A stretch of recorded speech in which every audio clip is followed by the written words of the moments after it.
is a production of DallasCowboys.com and the Dallas Cowboys Football Club. How about them Cowboys?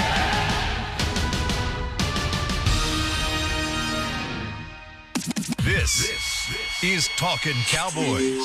Streaming live from the Dallas Cowboys World Headquarters at the Star in Frisco. Handoff, Elliott plowing to the goal line. Barry, sacked by Moore. Prescott keeps it, and he bangs it in for the touchdown. Here are Mickey Spagnola, Brian Broaddus, Rob Phillips, and Bill Jones.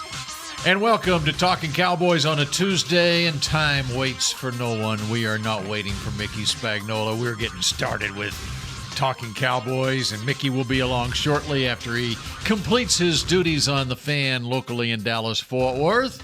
Hello, Rob Phillips. Hello, Brian Broaddus. Bill Jones. Happy Tuesday. Glad to have you back. I'm happy to be back. Yeah. Took care of some things at home yesterday. There you go. Some plumbing issues were part of the problem yesterday. Not personal, but in the kitchen. Have to say.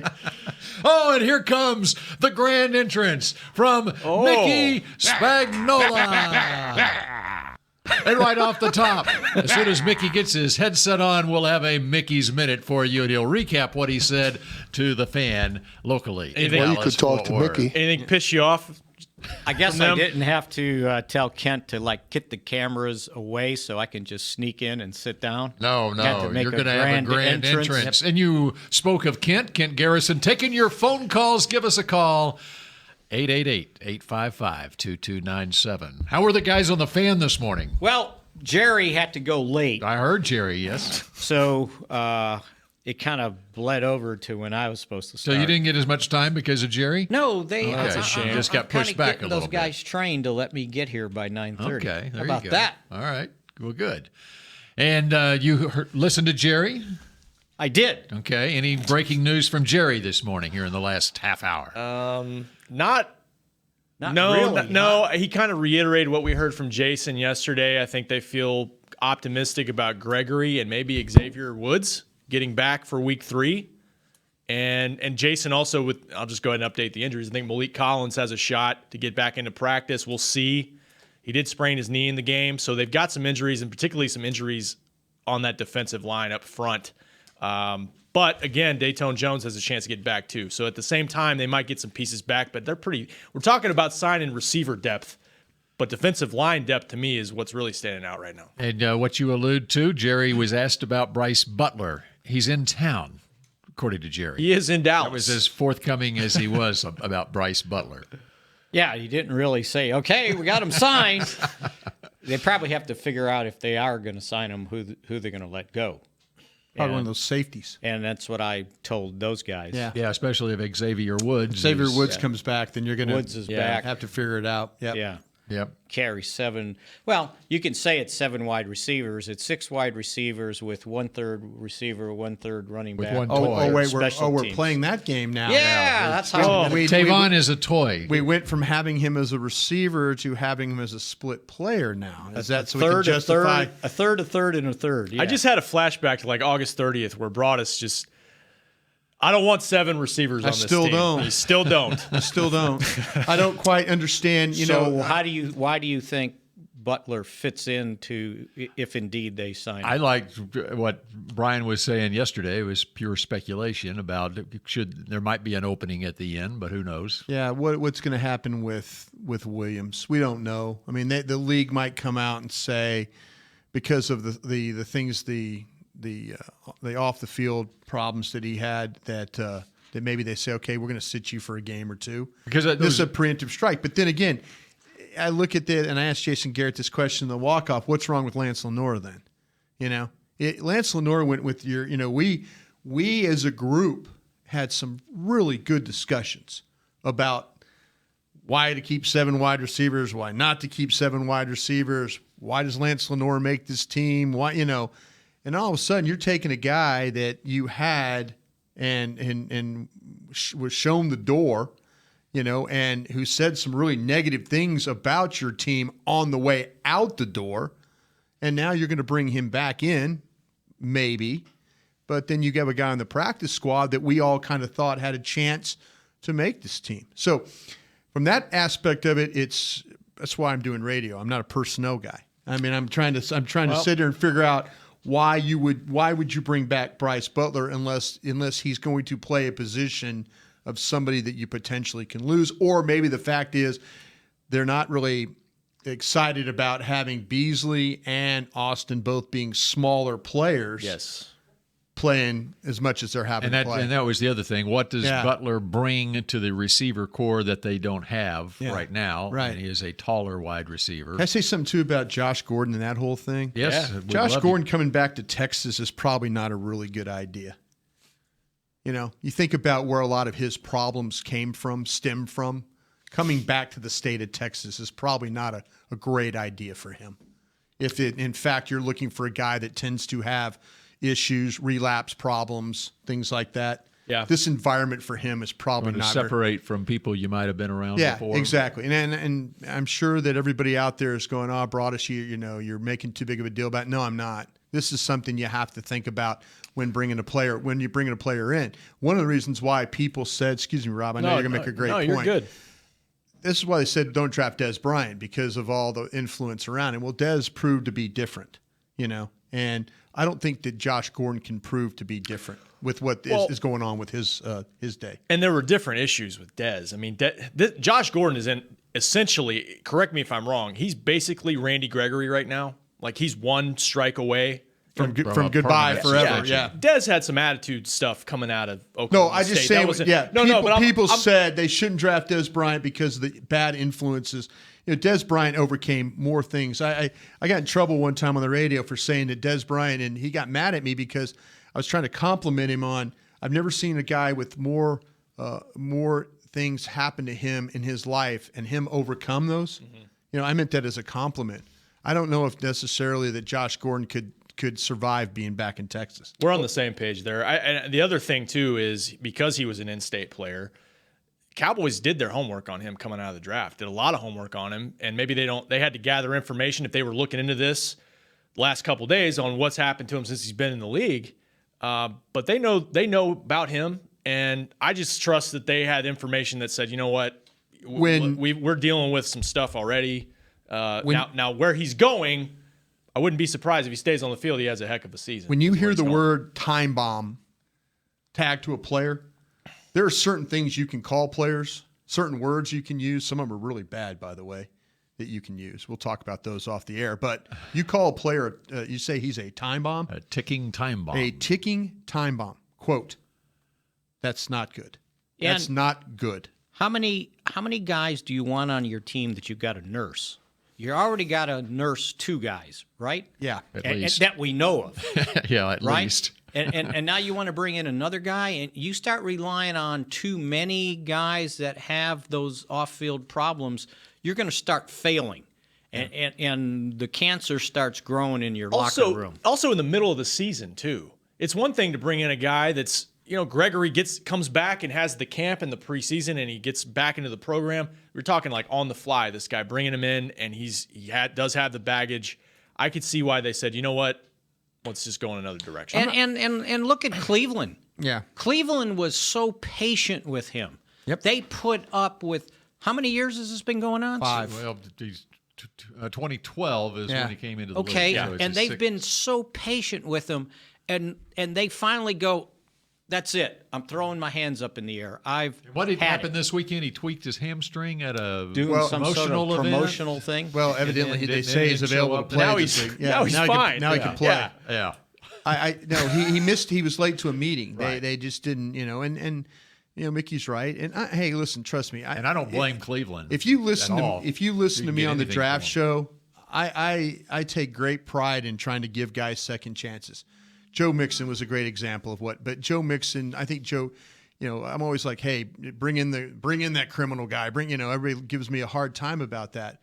But this is one where I look at it, and I know a lot of angles here, and this one is not worth it. This is just not worth it. So why is it worth it to the Patriots, you think? It's worth it to the Patriots because the Patriots have built up enough equity in that they're the smartest team in the league, and there's Or are they so desperate at wide receiver? They've that had too. 25 transactions since July at the wide receiver position. How many? Is that right? 25 transactions since July at the wide receiver position. So Switzer wasn't the answer? No, he's not there. Oh, He was no. at Pittsburgh. Pittsburgh, sorry. Yeah. But no, the thing, and he wouldn't have been the answer. see, either. but that's the thing. That's the thing. And I give the Patriots credit. But if you build up enough equity to where you're winning Super Bowls and being playoffs, yeah, now they win a lot of those things because of the head coach and because of the quarterback. So you can take chances like that. If you have that ability, if you have that lock. There's people who will argue here though that and you guys can just beat me up on saying this if you want, and I'll let you do it. But there are people that said that you do not want to put this player. Why give Jason Garrett another headache? Why give Jason Garrett another headache to have to deal with all that's going on with this season? That is you talk about Belichick and Jason is an established coach, established in years of tenure, but not in maybe right now you're looking at a situation where his job's on the line. And you want to throw and you want to throw something else put on his plate that he has to deal with instead of focusing in on winning games.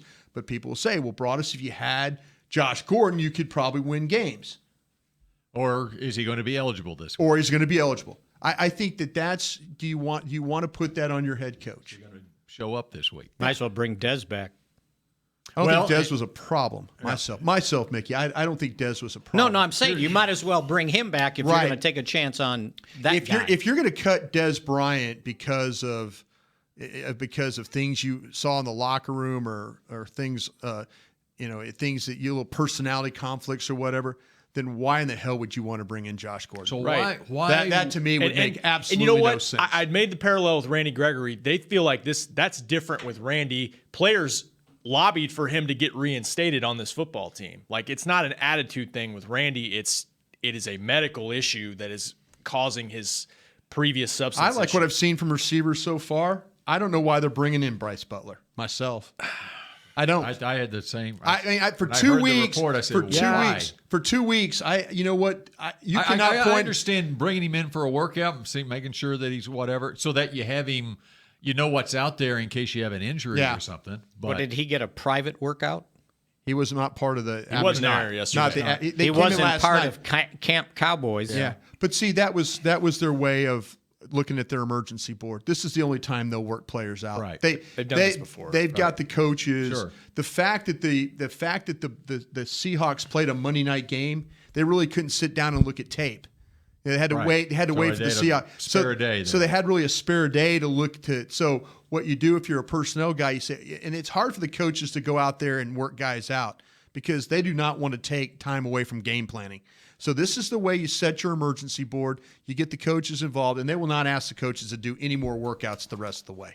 This won't do it. Yep, So that makes great sense. From Heck, a the whole scheduling organization standpoint. was out there. Yeah. Except us. Oh, we were there. us. I was there. There you go. All right. Stand up and watch. All right. So why would the Patriots? Why don't the Patriots take a look at Dez Bryant? Age. Maybe He's route old- running? He's older than a Josh Gordon. this is now where the film turns into Or do they have an impression of Dez Bryant that he is trouble? I don't think it's a trouble. I think with the because Patriots, they're not afraid to bring trouble into the locker room. but the Patriots are more interested in bringing in players they think can play. Josh Gordon can play. The problem is, like you said, will he be there? Will he be at the meetings and stuff to be available? I feel like that the They Patriots, perceive Josh Gordon as being a different type player than Dez Bryant. absolutely yes, absolutely. Where I think they're looking for somebody explosive, get down the field. that is true. and that's zone probably not who- Dez Yes, at this true. point. How old This is Josh? more. can This is incorporate more. him in immediately like this week. This is more about ability than it is about personality, is what I'm. Josh looking at. Gordon's 27. Dez is, I think, turning 30. And what was the talk coming out of here? That, like, we love Dez, but Dez had lost a step and was in decline. I think that was generally the feeling in terms of a guy who can go vertical, a guy who's just dynamic. Josh Gordon's shown he could be that. There's another factor in there, and it's money. Quarterback. Yeah, money. Money. Yeah. I think Gordon is basically a veteran's minimum. Well, he's a $790. he's a $700,000 player. Right. And And what that's- is Dez willing to play for? See, this is where now I'll give the Patriots credit for this. They give a 5th, but if Josh Gordon doesn't work out, they get a 7 back. So what you're doing is you're taking a look at a guy. If he works, great. I thought the details were if he plays 10 games. Right, that's what I'm saying. Then they get that's the what I'm 7th. saying. They're going to get a free look at a guy, and if in 6 weeks he reverts back to Josh Gordon we've known for the last 5 years, the Patriots will get their 5th back. Plus, they will. Plus Okay, I didn't hear that part of it. Plus, they get their 7th back. They're going to get a 7th back from Cleveland just for the rental. That's why people were asking why didn't the Cowboys get in on this. But again, Because I think they It don't didn't have nothing to do with the trade value. Locker room. I was going to finish my own question. Sorry. It's about intangibles. And Yeah, that problem a lot on this show, don't yeah, you? With I us, me and Mickey, kind of jump on you a lot. kind of do. Yeah, So there's like a 3-second timer on me until I get interrupted. But it's cool. I just All wanted right, to say something. I do apologize, Rob. And the other acquisition news yesterday, of course, Dan Bailey was headed to Minnesota for a physical. Perfect and spot. That was so easy to predict once Daniel Carlson, their 5th-round draft pick this year, How by about the that? way. Just Maybe- missed his 3rd field goal in overtime in a 29-29 tie in Green Bay. Maybe not that difficult because somebody asked Mike Zimmer, was that a hard decision to make? Yeah. And you know what his answer was? Did you watch the game? That was incredible. Let me ask you this. Zim. I love Mike. I really, really do. But is that the best way to handle that particular question? I mean, was got a chuckle that out of it. No, I'm just saying though. Is it right though to hammer the kid like that, Carlson? I appreciate his brother missed a field goal in the LSU game the other day too. Thank you very much for doing that, Carlson family. Considering this kid's trying to get a job somewhere else. No, you know at some what? point. I think Mike didn't think of that part of it. It Yeah. was like, why did you It was just a ask me knee-jerk. that It was stupid more question? directed towards the media. Yeah, I Well, don't think it's- he was trying to but- bury the but- poor kid. I think it's one of those things where you say, you know what? Yeah, we used a draft pick on the kid. We obviously thought a lot of him. It didn't work out. You know, we hope that. And especially yeah. where the Vikings are. The Vikings are planning to be in Atlanta. Yeah. In I picked them to be in February. Atlanta. Yeah. And so you can't, even if you spent a 5th-round pick on a kicker, I mean, you might be able to even re-sign your practice squad if he's Maybe he's later today. Maybe he's just plain pissed off that they blew a chance to win a game at Green Bay. Right. And it's Well, he has no one know? to blame but himself. He's the guy who drafted the kicker. Fair. So if you want to be all crappy about Or it, maybe he didn't. nah, it was Rick Spielman. Trust Rick and him. I trust me. I sit next to him at the Senior Bowl.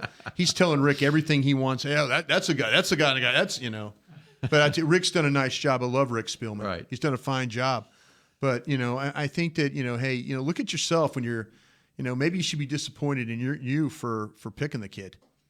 Did you watch the game? Yeah. Did you watch the draft? You picked him, jackass. That's what I would have said. I would have. I would have said that. Yeah. Wouldn't that have been Yeah. great? Did you watch the? Wouldn't that have been great if Yeah. Zimmer answers that reporter Yeah. and say, "Did you watch the game?" And then the reporter came back with, "Did you watch the draft?" Yeah. Did you watch the draft? Oh, I don't think Mike would have loved that one. No, but you know what? It's Do you like your job? yeah. In actuality, though, that you have to when you're standing up there and talking about things, you have to be a little bit mindful of that. You're the one that picked the kid. You are. You're acting all crummy about it.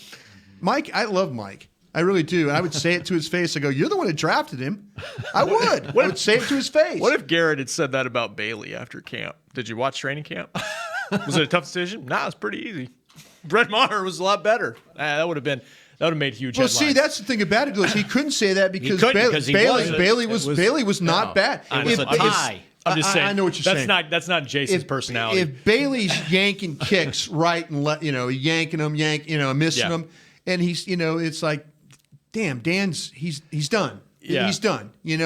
But you're the one that drafted that kid. It's a great spot for Dan, I think. Because It's a great spot for it's Dan. It's a good team. Maybe a psycho coach. They got a chance to go to the Super Bowl this year, I think. They're kicking indoors, although he's going to have to kick in some cold weather places probably. Well, but they've hey, already He's past already Green Bay. lost They got Green Green Bay, by Bay. the way. it's true. Chicago's the only one. And Chicago.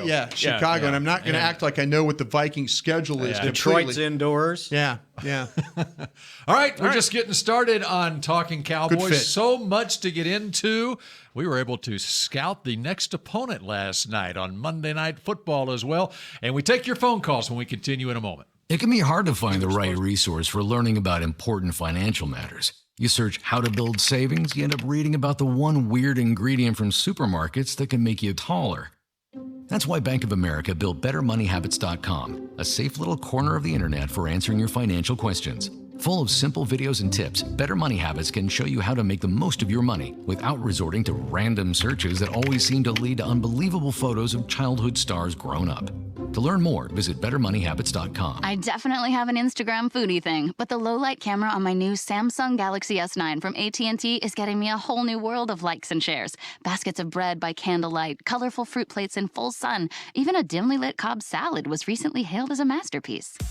Come in now and ask how to get half off the new Samsung Galaxy S9 from AT&T.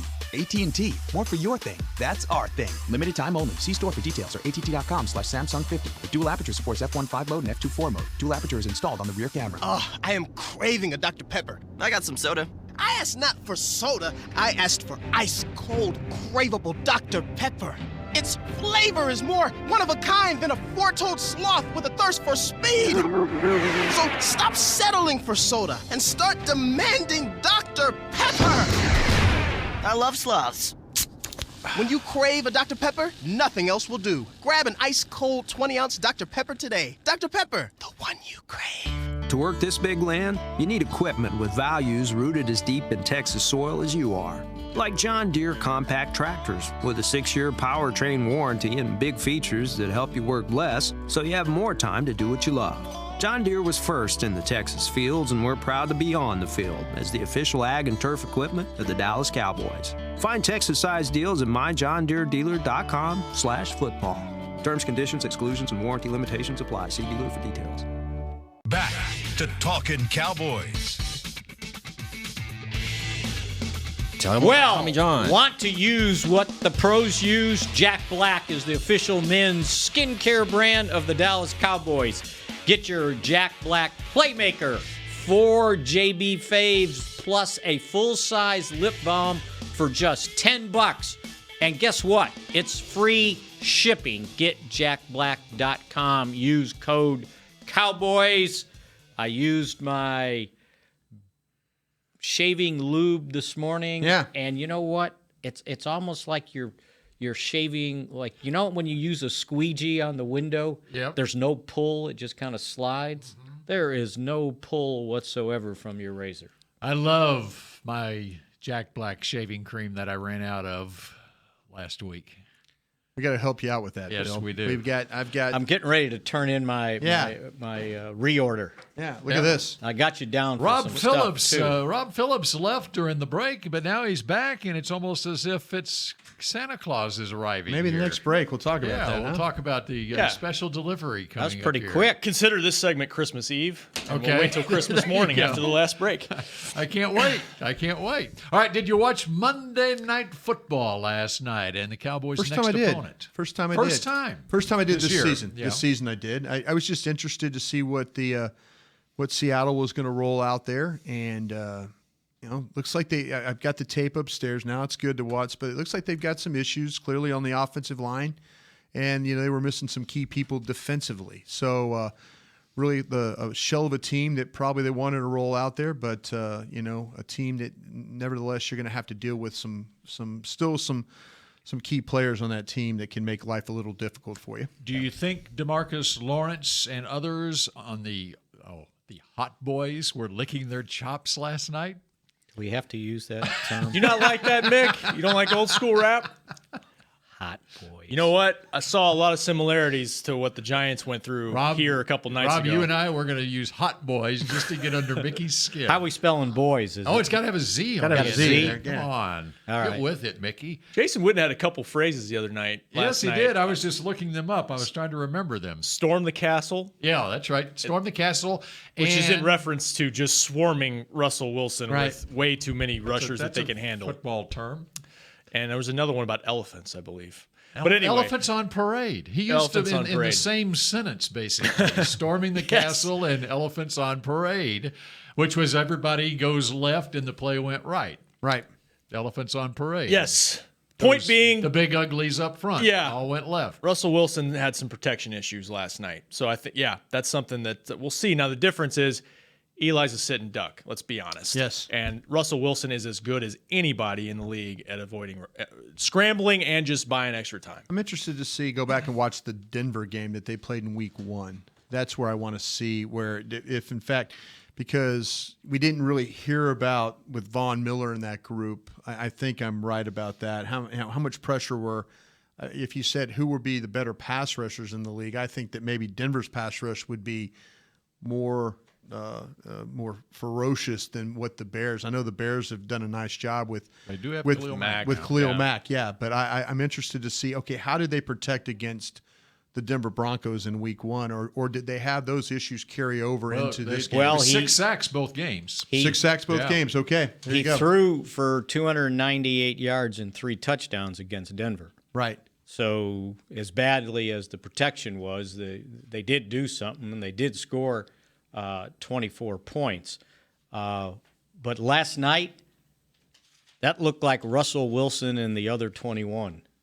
And by the way, he just seemed to be out there operating by himself. There you go. So, yeah. You're right, Mick. If it's 6 and 6, it was him having to make plays. Although the tight end looked like he may have a little something. Will Dissly, my guy from the draft show. Yeah. I think that with Seattle, you're always going to have to deal with Russell Wilson. That's going to be the plan, and you're going to hear me talk about this bunch this week. With the protection, clearly an issue. But the second chance plays with him in the pocket, his ability to move, the ability to scramble. I've always believed this about Russell Wilson. You have to make him play backwards. You can't let him play going forward. And when I mean going forward is, and we saw what happened in the pocket to him. He's scrambling it late in the game. He gets hit. The ball's not, but that's him going forward. He's trying to make plays. When Russell Wilson has his problems is when he's going straight back. He's not a pocket passer. And when he can set his feet and throw, he can be a little bit better. But if you make him have to play off the back of his back foot and go backwards, he doesn't get enough on the football. He tends to make some mistakes, but he's going to take a beating in these games. And and shame on John Snyder for not trying to help him. I mean, they've got some guys. I mean, he tried to make a trade for Dwayne Brown from the Texans, and that hasn't really worked out for him. He drafted Ethan Posick from LSU, who's really more of a center than he is a guard. He drafted him in the second round. Justin Britt has played for him since 2014. He was a second-round pick. DJ Fluker, came from the Giants. He was at San Diego initially, and then the Giants, and then was kind of really just a big, heavy-footed guy. Which he always has, man. I always thought that he would. Yeah, and he wasn't a right tackle. He wasn't a right tackle. Now you're playing him at guard, and he's not very quick. And then Iafetti was a first-round pick, and John backed up in the draft when he could have taken. John could have drafted Ramczyk, the fine tackle that's playing for the Saints. So. That's on Snyder for his offensive line problems. I mean, it's not from a lack of trying. He's just done a bad job of evaluating his line and their ability to play, and it's going to cost Russell Wilson. It's amazing to me he gets up after every play because he takes some wicked shots. And right tackle Jermaine Ifedi, or however you say his name, Texas A&M. Yeah, it's Ifedi. Yes, Ifedi, right? Ifedi. I fool you.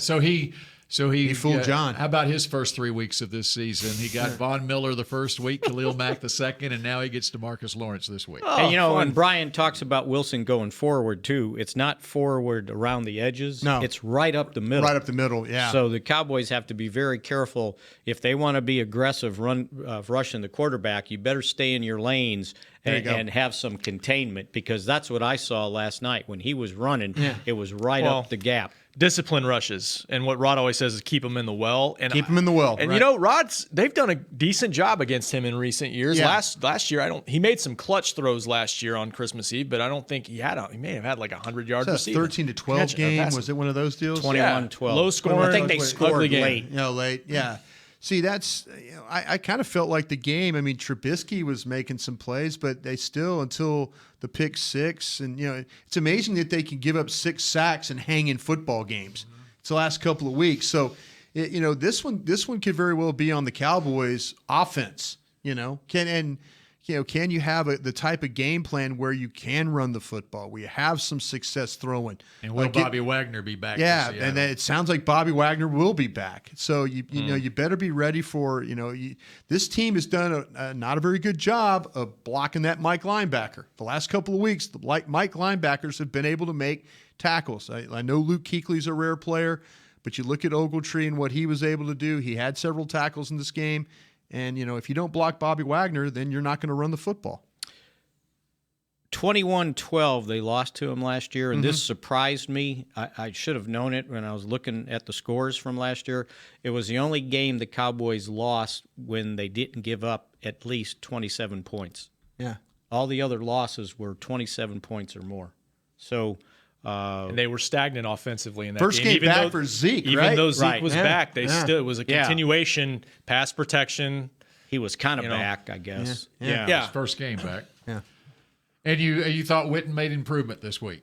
I described those he had some Witticisms last week. Yeah, he did, and that's good. That brings out his personality. I only watched maybe like the part of the first half, but when he's drawing up stuff and circling. I thought all along, watching him in the preseason, I said, well, let's wait till the regular season because those in-game situations and talking football, that's what will be his strength. Most comfortable doing that. Yeah. Circling out things and what he's seeing on a previous play, that's where he shines at. And what I could hear, it was basically the fourth quarter by the time I got home, but he seemed more relaxed. He seemed more like it wasn't scripted or trite, and I thought the three of them mixed a lot better than kind of stumbling all over each other. Well, it's hard when they're not all in the booth together. I'm pulling one of your things, Mickey. Can't put the face. Give me some face camera here, please. Here we go. You didn't think so? No, I think that Witten did fine. I don't like Booger McFarland on the field. I don't like that. I don't like that dynamic there. Yeah, put him all in the booth. I think Booger McFarland brings some things. I think that clearly his training in the SEC network has helped him, but I don't like the fact. I feel like it's a disjointed broadcast, and I love Booger McFarland. He's an LSU guy. You got to love LSU guys, but I just would like for them to ride Jason Witten as the analyst here. Right. I really would. I would like to hear him have more opinions about what's going on with the game. I think what happens with the open mic is the guy on the field doesn't know what's happening. That's what you're saying. You said that last week. Right. I'm just saying that, to me, take that element out. Take the other analysts out and focus in on Witten. Let him be the guy that shines for you. But Tessitore can set him up, but make sure you do that. See, that's the other thing that Romo has going for him is with Jim Nance can set you up all day. He can set him up all day, and Nance, he's got 2 decades, if not 3 decades, in the network booth. He's not trying to prove himself, and credit Jim Nance for even changing the way he calls a game in order for Romo to shine. Right. And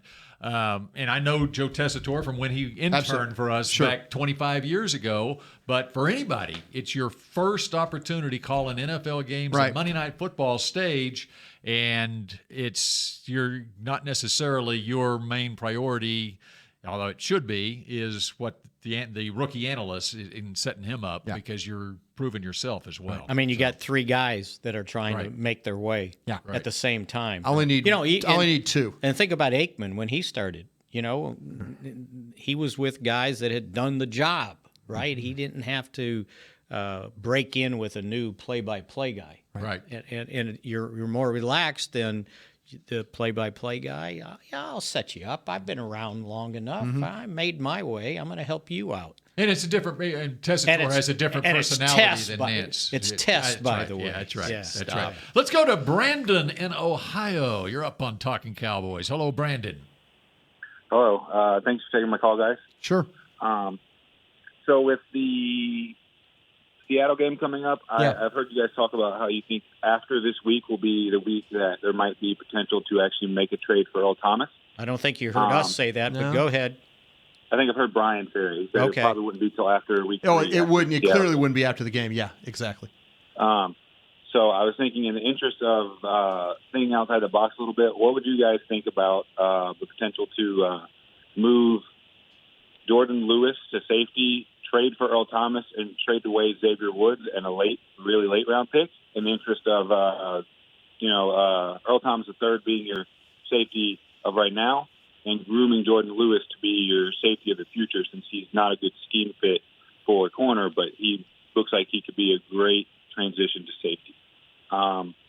So that's my question. I'll hang up and listen to you guys talk about it. Jordan Lewis is a safety. Is he built like a safety?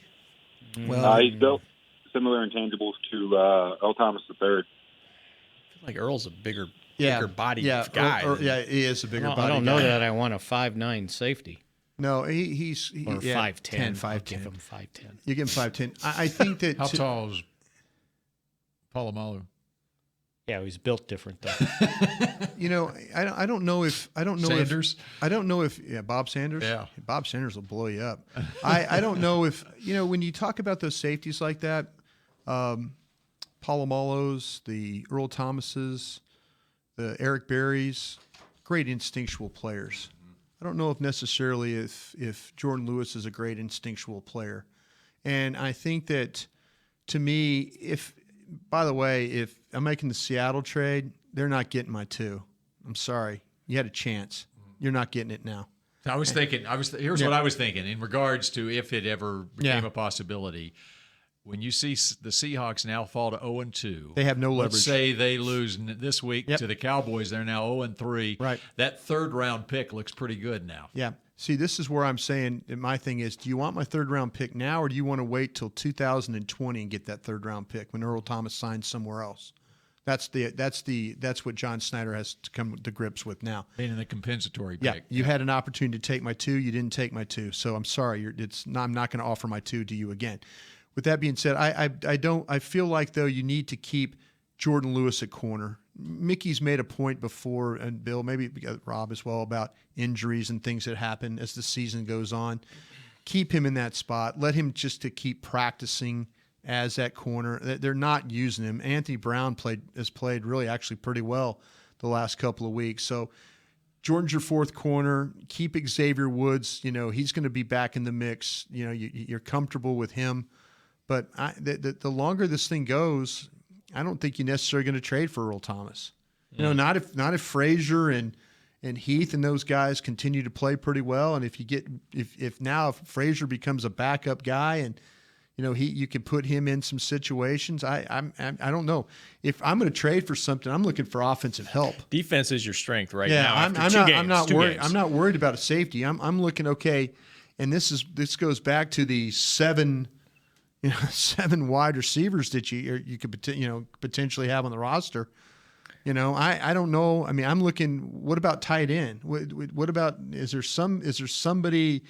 something I can do better there at tight end? If I'm going to give a late round pick or a middle round pick or whatever, I'm kind of thinking about looking at a tight end. And by the way, than I am anything else. I'm sorry. By the way, talking Earl Thomas versus Jordan Lewis. Yeah. I just looked up their dimensions from when they came into the league at the scouting combine. 5'09", 5'10". 5'10". An even 5'10" for Jordan Lewis. 188. He's 195 now. Yeah. Okay, but he came in at 188. Yeah. And Earl Thomas came in at 5'10", 208, 20 pounds heavier. He's just a thicker player. Yeah. 188 or 195 and more pounds. instinctual, as I would say. Yeah. These really good safeties, you watch them play. That's why Jeff Heath Jeff Heath has got ability and he's got speed, but Jeff Heath is learning how to play with some instinct. He's learning how to position himself. That's why Byron Jones had difficulty. Byron Jones wasn't the most instinctual player, but you put him at corner and let Byron Jones is getting a really nice feel of how to play routes up the field. And the way that Chris Richard and those guys are teaching him is don't look back for the ball, wait for the guy to put his hands up, and you put your hands up at the same time. So that there's a lot of a little positive, but they're going to get to a point where maybe they don't need Earl Thomas, and that's hard for me to say because I'm from the point of trying to help the secondary itself. But if these guys continue to play at a level that is a good level, then Giving that pick up. If you want Earl Thomas at the end of the summer or at the end of the year, maybe that's the best way to get him. The issue is going to be injuries. I mean, you already had one with Woods, and then Heath almost got hurt at the end of that game the other day. Just knocked the wind out of him. Right. But I mean, you could kind of see okay, what if Heath goes down? Let me ask you this. 6'1", 212, by the way, on Heath. He's bigger than people think. He can run, too. And that's the thing about him is the other day, I mean, they had a difficult assignment tackling that Barkley guy. I mean, guys would get to him, and that's the great thing is that at least they had bodies to him. But you've got to try and bring those guys down. And even though Heath wasn't able to bring him down on first contact, whatever, he slowed him up a little bit where help was on its way. The second wave got him. Yeah, that's right. A lot of bodies. Okay, Rob has his cell phone out, and he is poised to deliver breaking news? Something right now. He's got a smirk on his face now. Brice Butler has spoken. Oh my! Here we He go. has Do spoken. we want to save it for the next segment? Do that. All right, that's a tease. Brice Butler has spoken. Next on Talkin' Cowboys. Cowboys fans know that the second best of anything simply won't cut it, and your skincare should be no different. A longtime locker room favorite of the players and the official men's skincare brand of the Dallas Cowboys, Dallas-based Jack Black is the #1 best-selling men's skincare brand in the country because we make products that help guys look, smell, and feel better. Visit getjackblack.com/cowboys to get $10 off your first order of $50 or more. Jack Black. Look good, smell good, feel good. Official men's skincare brand of the Dallas Cowboys. Star Sports Tours is the only official fan travel partner of the Dallas Cowboys, offering exclusive game weekend travel packages with sideline access and photo ops with current players, alumni, and cheerleaders. That's not all, though. You'll get to talk X's and O's with Senior Director of Player Personnel Will McClay, and of course with yours truly, me, Brian Broaddus. You can trust the official fan travel partner of the Dallas Cowboys, and with us, you'll travel like a pro. Visit cowboystravel.com to book your travel package today. Before there was a draft, you could size up a cowboy by 3 simple factors: the crease in his hat, the bend of his brim, and his unbending attitude. A man's Stetson didn't just protect him from what life threw at him, it projected a rugged, unstoppable spirit. Stetson hats are still American-made with pride right here in Texas. They're still the unofficial crown of all self-respecting cowboys, and Stetson is proud to be on the field with America's team. Find a retailer nearest you at stetson.com/cowboys. What does it mean to be a Dallas Cowboys fan? It means you've got the passion and the heart to do your part supporting the boys no matter what. That's why when the game's on the line, you're on your feet, whether you're at home or in the stands. Actually, you're more than a fan. You are a member of Cowboys Nation, and so is AT&T, doing their part to keep you connected to America's team all season long. AT&T is a proud member of Cowboys Nation. Back to Talkin' Cowboys. Pick your plays, gentlemen, not your wedgies. Tommy John's the most comfortable underwear on the planet and comes backed by a no wedgie guarantee. If you suffer one in your Tommy John's, they'll give you your money back guaranteed. Shop exclusive Cowboys underwear at TommyJohn.com/Cowboys for 20% off your first order. And I referenced Christmas morning in the last break. And we all have a present. Just to show you guys how great, especially Bill, how great Tommy John is. Yes, because I am... You're Tommy Johnless. Now you're not Tommy Johnless. We got some swag bags. All right. Let's see what we got in here. Boy, it's all wrapped up, tight. You want me to get... Let's see. Oh, Mickey's already opened his up. What do you have there, Mickey? All right. Let's see. No adjustments needed. Must be some of those nice form-fitting underwear. Antimicrobial. Yes. Yeah. That's what I'm talking about. No adjustments needed. Look at there. There you go, Bill. Welcome to the Tommy John family. We're hooked up. You could sit around in your hotel room in Oxnard in your Tommy John. Yeah. Well, if I'm going to be there for 3 weeks, I need 21 pairs. Well, here, Bill. Maybe work on that. Maybe not mine. Maybe Rob can help you. Yeah, because we don't want to wash those. All right. Very good. nice. Thank you, Tommy John. Tommy John. Yes. It'll change your life, Bill. It'll change your life. Tomorrow we cannot wait. Tomorrow we expect a scouting I report. will not be squirming in my seat tomorrow. Scouting report. Looks like I've got the traveling grays here. Yes, traveling grays. Nothing wrong with that. All right. Thank you, Tommy John, as always. Thank you, Tommy John. Thank you, Tommy John. All right. I've got one more thing that I would like to let you know about. The Star in Frisco and Flea Style are teaming up for Market at the Star An outdoor market with over 30 booths with handmade, vintage, and one-of-a-kind lifestyle goods on Saturday, September 22nd, which would be this coming Saturday. Admission and parking free. For details, visit thestarinfrisco.com. Flea style in the Star in Frisco. Like a flea market kind of thing? Sounds that way. F-L-E-A? It's an outdoor market. There you go. Curated outdoor market. 30 booths. Whoa. All right. Handmade, vintage, and one-of-a-kind lifestyle goods. And when does it start? I guess it's all day Saturday. This Saturday. September 22nd. It's Oh, a we're one-day only Not me. I'm going to come event. see it. I'm going to come All out and right. hang out. So, Brian Broada's making an appearance. I'll He's make an appearance. volunteered to make an appearance. Come out and there. throw. Speaking of that, can I make I'm sorry, Mickey. Can I make a promotion? God, we're doing this. I'm going to hurry up, Ken. I promise you. We got happy hour tonight. Oh, that's over right. at the Concrete Cowboys. So come on by. Are you involved this week, Mick? I think you are. I think I am. Yeah. So come see Mickey. Come harass Mickey at Concrete Cowboy. He will be happy to take pictures with you, answer all your questions. And No autographs, though. Yeah, good food, really good food, good entertainment, questions. Everybody come out and hang out with us. Are you guys on? I'm on with you today. You on? I'm on. Okay. I'm on with you today, so we'll have some fun. So who all's involved on the show today? I think It's a rotating. rotating group. I think Hellman's on it. It's me, Hellman, and maybe Taylor's on this week, too. Taylor's hosting tonight. Yeah. So Okay. All right. So we'll have fun. Just come out. Concrete Cowboys start 6 to 7, and we'll also have it on the apps and all our platforms if you're out of town and want to listen to it. Yeah. It's a good show because we go through a lot of different things. Very good. Yeah. It's great Tuesday. Tuesday's a good day to It go is a good through a day. lot of different things around the league, in fact. Yeah. And one thing around the league and penalties around the league. Yes. Did y'all see the Vikings-Packers game? I did. Yes. Okay. The Clay Matthews Yes. hit on Cousins. Yes.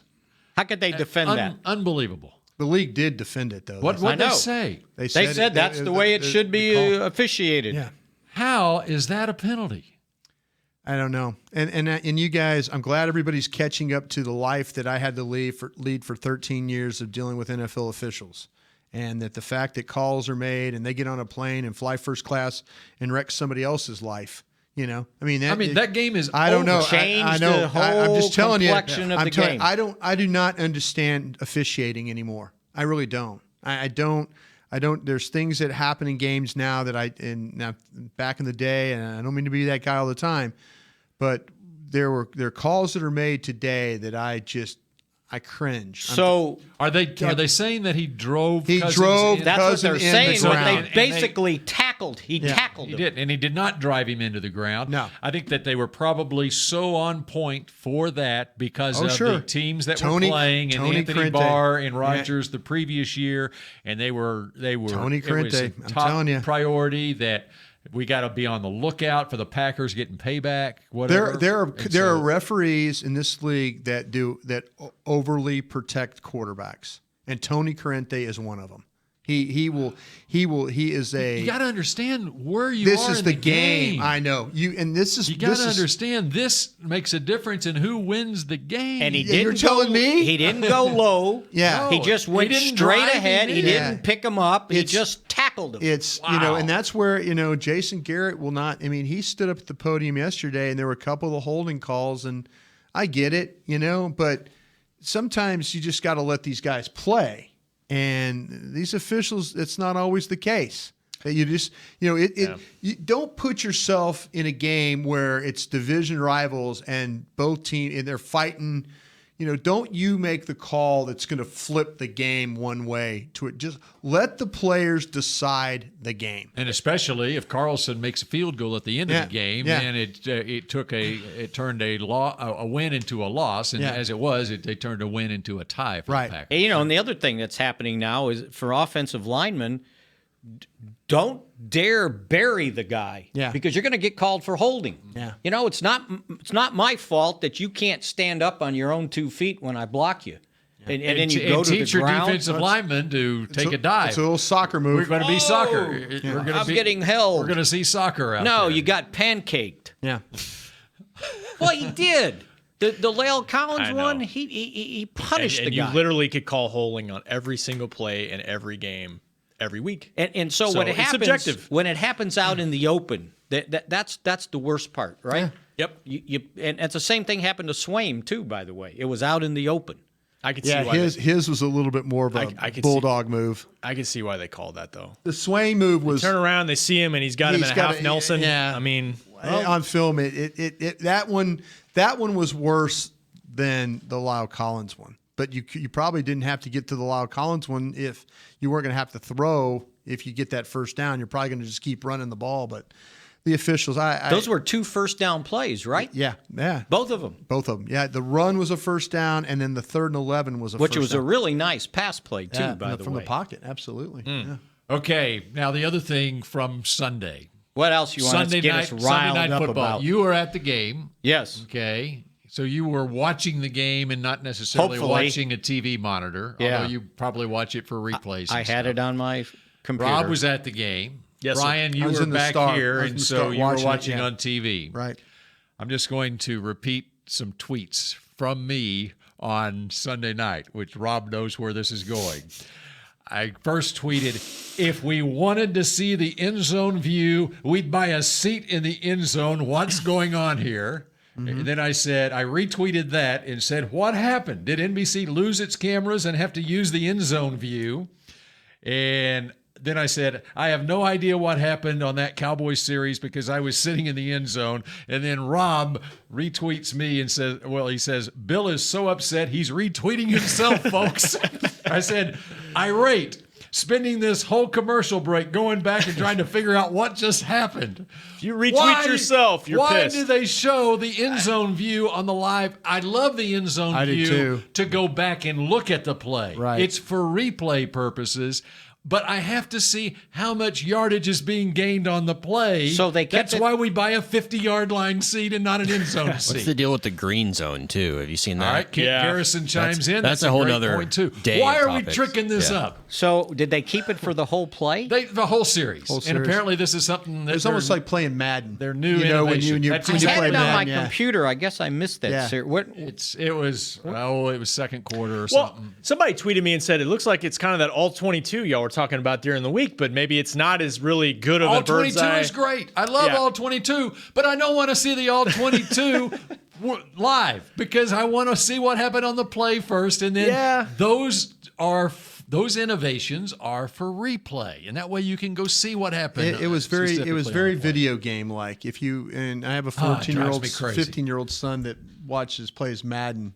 And so I understand when you watch him on TV on the big screen, that's the view he gets of the game. Right. That's right. The ball goes to the sidelines. You really can't tell if he caught it or not. Right. So was it a low 22? No, it's a high. Was it up high? You could see everybody. Yeah.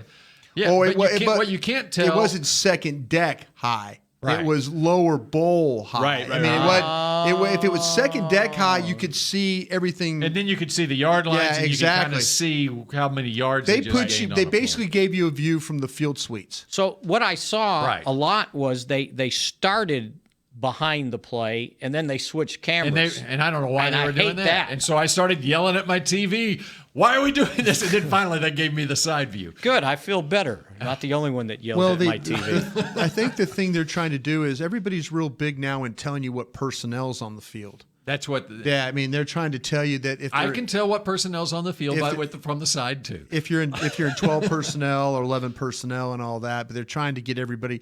These broadcasts are really big now on the next gen stats and things like that. That's Pro Football Focus. Well, they didn't do enough of that on the season opener. That's all I can say when I had to watch on TV. Yeah. Couldn't tell the personnel. Just trying to trick it up, man. Just trying to, maybe you're trying to appeal to a younger crowd, like you said. Maybe Bennett would like that better at 15, seeing that. Reminds him of Madden. Let's show it in a replay then. Well, there's no question. I think that's exactly Rob's right. I think they're trying to draw a younger group of audience. I think there's a lot of sports are worrying about the younger audience, unless it's the X Games stuff, unless it's skateboarding or half pipe, or you're not going to have. Yeah, you're right. You're absolutely right. You're not going to have a lot of. Do they do the end zone view of the skateboarding? They have they show the pipe, and they show the guys and the gals doing all that. Love that stuff. But there'll be a camera on the top before they jump off, and you'll see them from behind. Yeah. I think television. Bill, you're in the industry. I think television is worried about the demographics. Oh, now. they definitely are. Yeah. Ask B what he thinks. Maybe he would enjoy that more. I don't know. Bennett would watch the game regardless. The problem will be they don't have enough kids like my son, who's a psycho football guy. That's true. Bennett loves football. There's a lot of kids that don't love football. And why they play lacrosse, and nothing wrong with that. Or they're playing FIFA soccer on video game. Sure. Instead of watching. Just warn them, because in 10 years or 15 years, they'll kick them to the curb and they'll come up with something new for the other 15-year-olds. All right, we have buried the lead for this segment. Rob Phillips told us before this segment that we had breaking news from Brice Butler. He has spoken. We got a tweet from DJ Duffelbag. He hashtagged it Duffington Post. Wow, never thought this would go down, but God's will always wins. Dallas, y'all ready to make this thing happen? I'm back, 2 exclamation points. Now it's not official. Obviously, they got to make a move to make it happen, but Did he say, are you ready to make this happen? Dallas, are y'all ready to make this thing happen? He needs to go out there and make some plays, though. So is he encouraging them to sign him, or they've signed him and he's telling Dallas, I'm here? He says he's back. Okay. He's under the impression that he's going to be on the roster, I think. Okay. Yeah. Now they got to make a move. Now, what were his comments when he left?